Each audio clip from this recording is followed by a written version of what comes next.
Bienvenue dans cette nouvelle vidéo. Aujourd'hui, nous allons voir comment lire et filtrer des informations dans un fichier Excel. Vous travaillez probablement avec des fichiers Excel au quotidien et vous aimeriez lire et filtrer certaines informations dans ce fichier. En utilisant le langage de programmation Python, vous pouvez automatiser tout cela. Dans cette vidéo, nous allons voir tout cela en détail. Avant de commencer, nous allons d'abord voir quelques terminologies qu'on utilise dans le fichier Excel. Donc, lorsque nous ouvrons un fichier Excel comme celui-ci, nous avons directement en face de nous ce qu'on appelle un tableur Excel. C'est une sorte de tableau qui est constitué de colonnes et de lignes.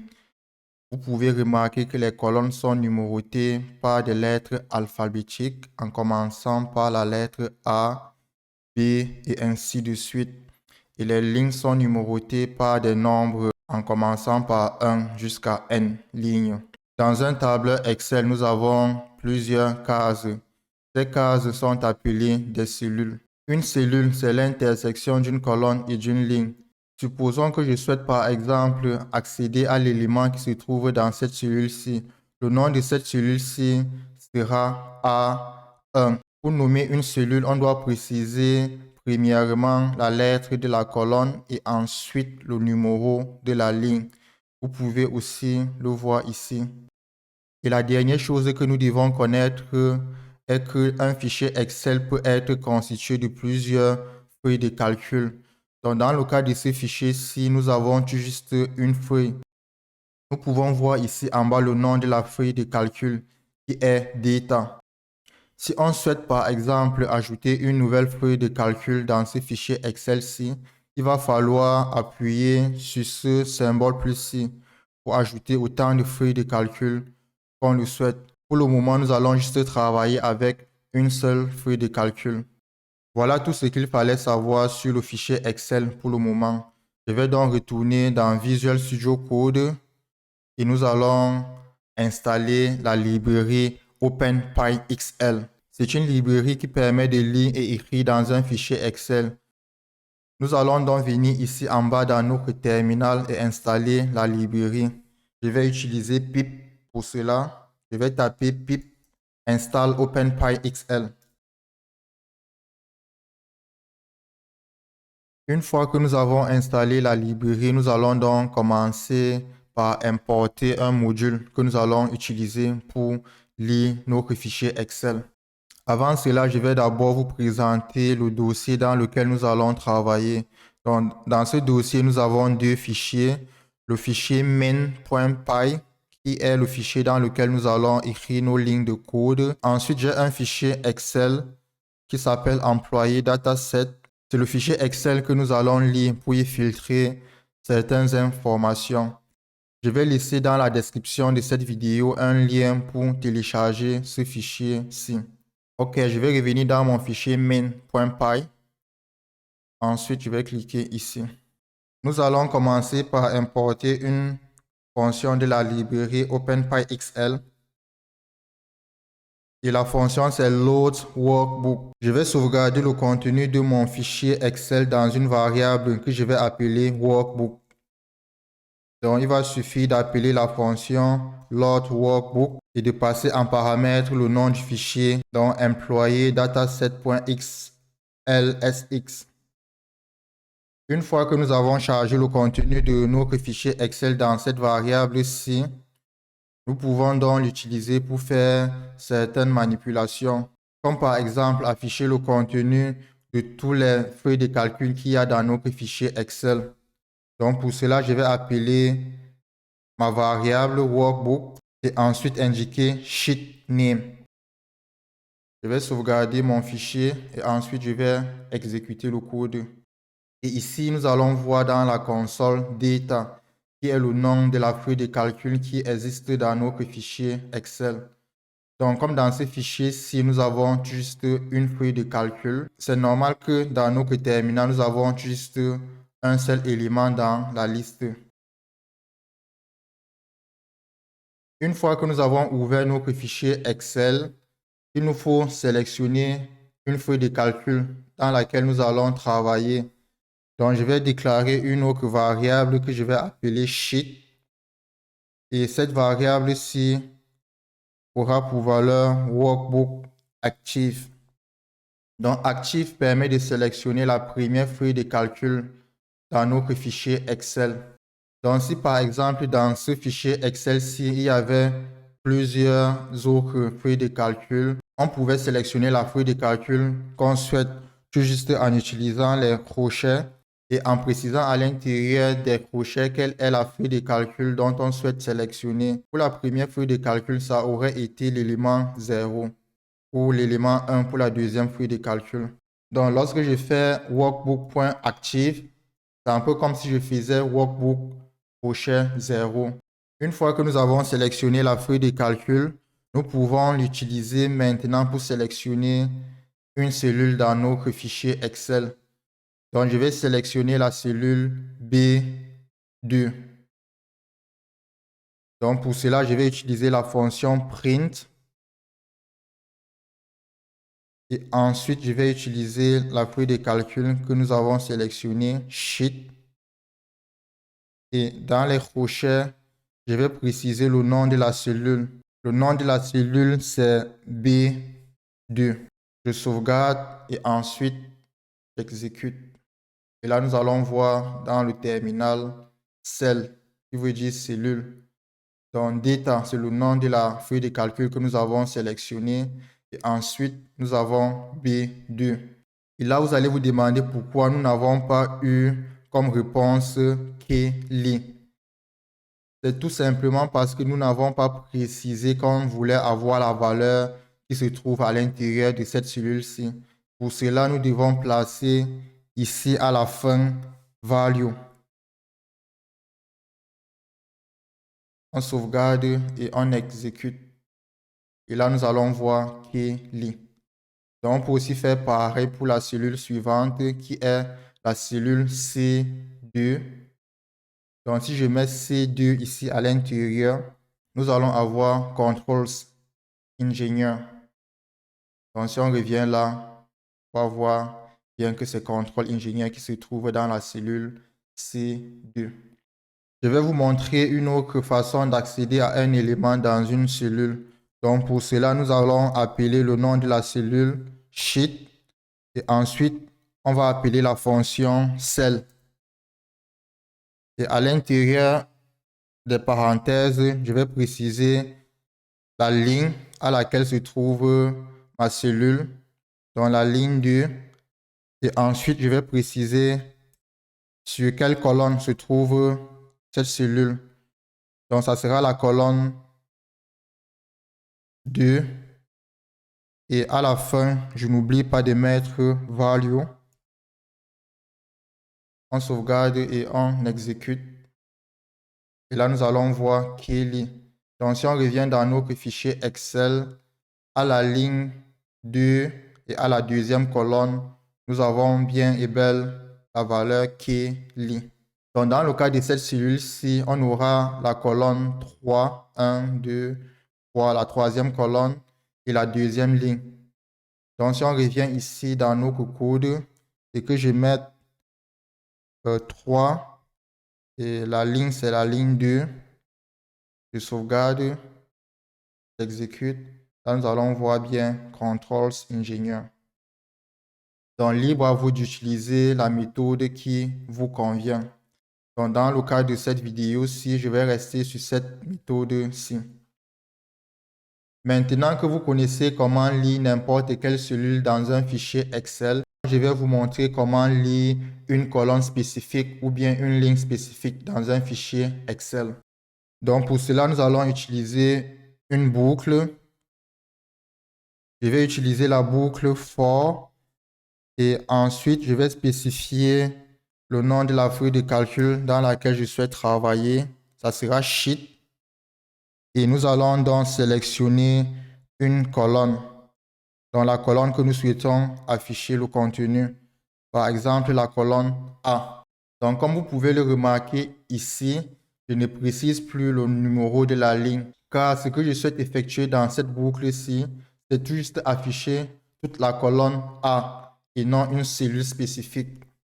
Donc, à l'intérieur de ma boucle, je peux utiliser la fonction print pour afficher le contenu de la colonne. Si je sauvegarde et que j'exécute, là, nous allons voir que tout le contenu de la colonne A est affiché ici à l'intérieur. Donc là, on peut voir que la colonne s'arrête à la colonne A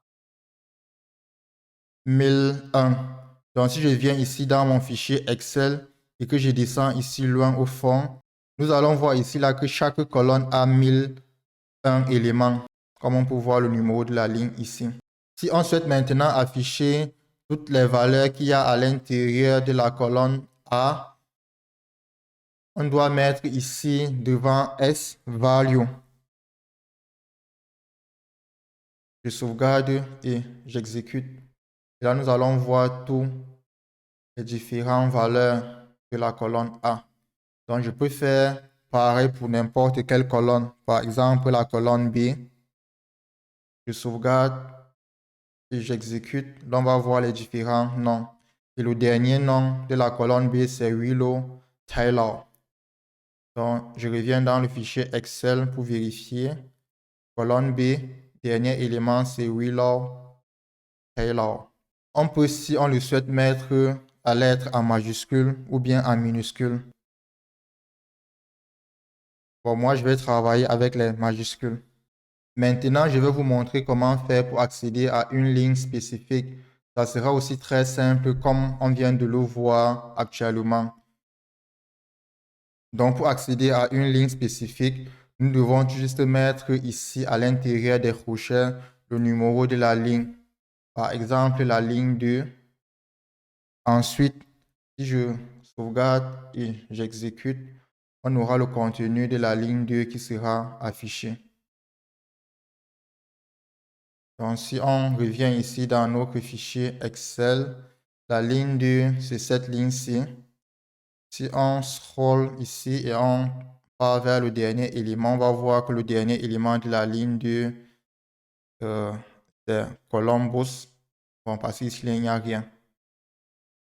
Donc, on peut faire pareil pour afficher n'importe quelle ligne, que ce soit la ligne 4.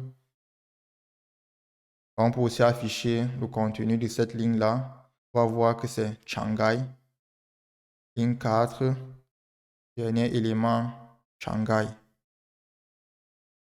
Avant de vous montrer comment faire pour filtrer des informations dans un fichier Excel, je vais d'abord revenir dans le code où nous avons affiché le contenu de la colonne B. Et ensuite, je vais vous montrer comment utiliser la fonction range pour faire la même chose. Donc, je vais juste remplacer ici par la fonction range. Donc, le premier élément sera l'élément 1 et non l'élément 0. Parce que lorsque nous avons fait précédemment sheet B pour afficher tout le contenu de la colonne B, le titre de la colonne qui a été affiché. Lorsqu'on souhaite par exemple filtrer des informations dans un fichier Excel, on aimerait bien ignorer la première ligne de notre tableau qui est en fait une ligne qui contient les titres des différentes colonnes. Donc pour cela, on peut utiliser range et ensuite indiquer comme le premier élément l'élément 1. Là, on est sûr que la première ligne de notre tableau Excel ne sera pas lue. Et ensuite, nous devons préciser où la fonction range doit s'arrêter. Je vais utiliser la fonction len et lui demander de me donner le nombre d'éléments qu'il y a dans la variable sheet B. Donc, qui est en fait le nombre d'éléments de la colonne B. Et maintenant, ici, dans la fonction print, nous devons aussi mettre ceci, sheet, préciser dans quelle colonne on travaille. Donc, on travaille dans la colonne B. Je vais préciser B. Et ensuite, on doit afficher chaque élément de la colonne B. Donc, je vais faire un autre crochet et je vais mettre à l'intérieur S. Donc, S ici, c'est cette variable ici qui va contenir à chaque itération de la boucle le nouvel élément de la colonne B. Et ensuite, ne pas oublier de mettre value à la fin. Si je sauvegarde et que j'exécute,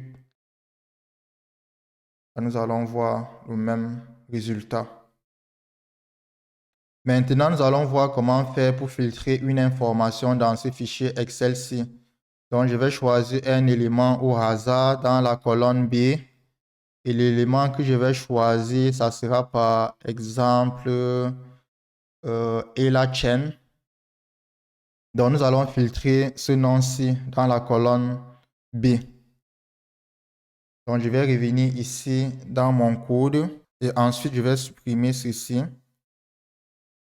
Ici, à l'intérieur de la boucle, je peux filtrer les informations que je souhaite.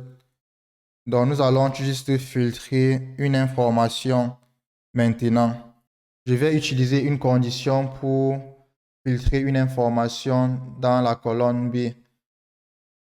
Donc, je vais demander à chaque itération de la boucle si la valeur qu'il y a à l'intérieur de la boucle équivaut à cette valeur-ci. Donc, je vais copier le contenu de la cellule. Ensuite, je vais la mettre ici dans ma condition. Donc, dans la condition, nous allons vérifier à chaque itération si la valeur qu'il y a à l'intérieur de la cellule actuelle est égale à Ella Chen. Donc, je vais mettre ici la lettre de la colonne B et ensuite, je vais mettre la S et sans oublier de mettre value. Donc, une fois que nous avons filtré cette information-ci dans notre fichier Excel, on peut, si on le souhaite, dans notre fichier Excel, directement demander quel est son job, donc le métier qu'elle effectue, et ensuite aussi demander dans quel département la personne travaille. Donc, pour cela, je vais venir ici, à l'intérieur de la condition, je vais déclarer une variable que je vais appeler job title.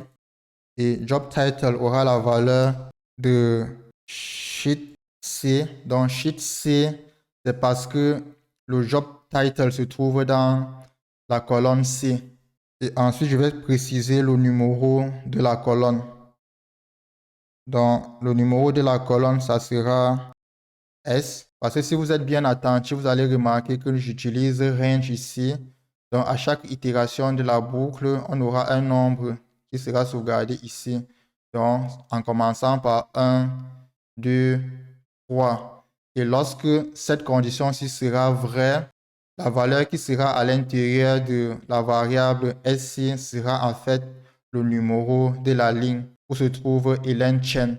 Donc, on peut aussi utiliser ce numéro ici pour avoir accès à son job title, dans le job que la personne effectue. Donc, je vais mettre aussi devant value. Et maintenant, on va aussi déclarer une variable qui s'appelle department. Et ensuite, nous allons aussi indiquer la lettre de la cellule. Donc, la cellule, c'est la cellule D. Donc, si on revient là, on va voir que department se trouve dans la cellule D. Et le numéro de la ligne sera S, pareil. Et ensuite, je vais préciser value. Et là, maintenant, je peux utiliser un print pour afficher tout cela. Ici, à l'intérieur, je vais mettre et la chaîne travaille comme et je vais utiliser les crochets pour mettre le job title. Ensuite, je vais mettre dans le département, je vais utiliser les crochets et mettre à l'intérieur département. Donc là maintenant, je peux sauvegarder le fichier et ensuite cliquer sur exécuter. Et là, on peut voir dans notre terminal, Ella Chen travaille comme manager. Bon, j'ai oublié de mettre comme ici. Donc là, on va voir Ella Chen travaille comme manager dans le département accounting. Donc, si on revient dans notre fichier Excel Et on redescend pour voir là où il y avait la chaîne. Donc, et la chaîne était dans la colonne B45. Et si on regarde ici dans la colonne C, on va voir que son rôle était manager et elle travaillait dans le département accounting. Ici, là, on peut voir dans le terminal que nous avons bien et bel le résultat qu'on attendait. Là, on vient de voir comment faire pour filtrer une information dans un fichier Excel.